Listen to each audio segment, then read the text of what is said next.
அண்ணா super. உங்களோட அஃபிஷியலாக ஊழலை செஞ்சுருக்கீங்க நீங்கள், வாழ்த்துக்கள்.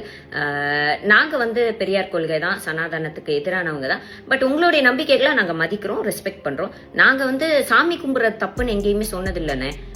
கும்புறோம் சாமி அப்படின்னு சொல்கிறது தான் தப்புன்னு சொல்லியிருக்கோம். பட் எதுவாக இருந்தாலும் ஒரு ஆஸ்தான முக்கியமான பொறுப்பை ஒரு முக்கியமான ஜோசியருக்கு நீங்கள் கொடுத்துருக்குறீங்க. ஓகே, பட் அவருக்கு சம்பளம் எங்கேருந்துண்ணே வருது? உட்காந்து வேற வேலை வெட்டி இல்லாமல் ஆளுங்களை வச்சு மற்ற லேடிஸ் எல்லாம் திட்டுறதுக்கு பண்றாரு அப்படின்னா சம்திங் இஸ் நீங்க ஒரு விஷயம் கிரியேட் பண்றதுக்கு சொல்றீங்க. விஜய்க்கும் இதுக்கு என்ன சம்பந்தம்? எவ்வளவு பெரிய பிக் பாஸ் புடிங்க கூட எனக்கு இது தேவையே இல்லை.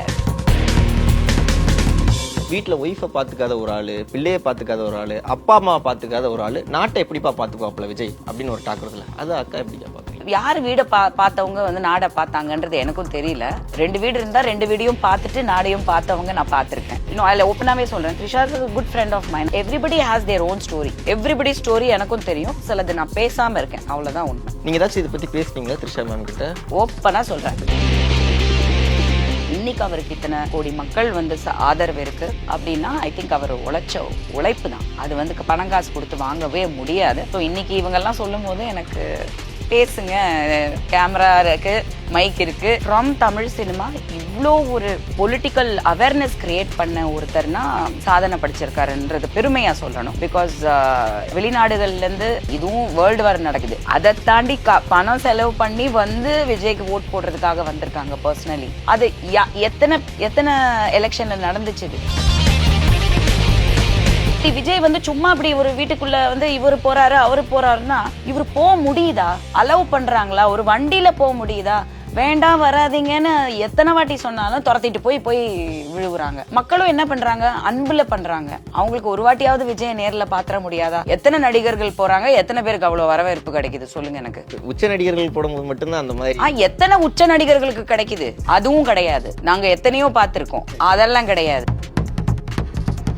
விஜய் ஸ்கேமன்னு ஜூலி சொன்ன கதை தற்போது சமூக வலைதளங்களில் மிகப்பெரிய அரசியல் சர்ச்சையாக மாறியுள்ளது. ஆனால் இந்த விவகாரத்தை இன்னும் பெரிதாக்கி இருப்பது வனிதா வெளியிட்ட அந்த வைரல் வீடியோதான். அண்ணா சூப்பர், உங்களோட ஒபிஷியல் முதல் ஊழலை செஞ்சுட்டீங்க என்று ஆரம்பிக்கும் அந்த பேச்சு நேரடியாக டிவிகே மற்றும் விஜயின் அரசியல் நகர்வுகளை கேள்விக்குள் கொண்டு வருகிறது. அதிலும் நாங்க பெரியார் கொள்கைதான், சனாதானத்துக்கு எதிரானவங்க தான், ஆனா உங்க நம்பிக்கைகளை நாங்க மதிக்கிறோம் என்று சொல்லிவிட்டு அடுத்த சில வினாடிகளில் மக்கள் வரிப்பணத்தில் ஜோசியருக்கு சம்பளம் கொடுக்கிறீங்களா என்ற கேள்வியை எழுப்புவதுதான் தற்போது இணையத்தில் தீப்பொறி போல பரவி வருகிறது. இந்த வீடியோ வெளியான சில மணி நேரங்களிலேயே பல யூடியூப் சேனல்கள், ட்விட்டர் பக்கங்கள், பேஸ்புக் அரசியல் குழுக்கள் இதை விவாதிக்க ஆரம்பித்துவிட்டன. குறிப்பாக டிவிகே அரசியல் பாதை பெரியார் கொள்கையா, ஆன்மீக அரசியலா என்ற கேள்வி மீண்டும் இணையத்தில் ட்ரெண்டாக தொடங்கியுள்ளது. ஒரு தரப்பு இது விஜய்க்கு எதிரான திட்டமிட்ட பிரச்சாரம் என்று கூறுகிறது. ஏனெனில் தேர்தலுக்கு முன்பாக டிவிகே மீது ஏதாவது ஒரு சர்ச்சை கிளப்ப வேண்டும் என்பதற்காகவே இந்த விவாதம் தள்ளப்படுகிறது என்று ரசிகர்கள் குற்றம் சாட்டுகிறார்கள். ஆனால் மற்றொரு தரப்பு இது சாதாரண விமர்சனம் இல்ல, மக்கள் பணம் எங்கே செல்கிறது என்று கேட்கும் அரசியல் கேள்வி என்றும் வாதிடுகிறது. குறிப்பாக ஆஸ்தான ஜோசியர் என்ற வார்த்தை தற்போது சமூக வலைதளங்களில் மிகப்பெரிய மீமாகவும் விவாதமாகவும் மாறியுள்ளது. ஜூலி கிளப்பிய விஜய் ஸ்கேம் பேச்சு ஆரம்பத்தில் சாதாரண இணைய சண்டையாக இருந்தாலும் வனிதா வெளியிட்ட இந்த வீடியோ காரணமாக அது இப்போது டிவிகே மீது நேரடியாக விழும் அரசியல் விமர்சனமாக மாறியுள்ளது.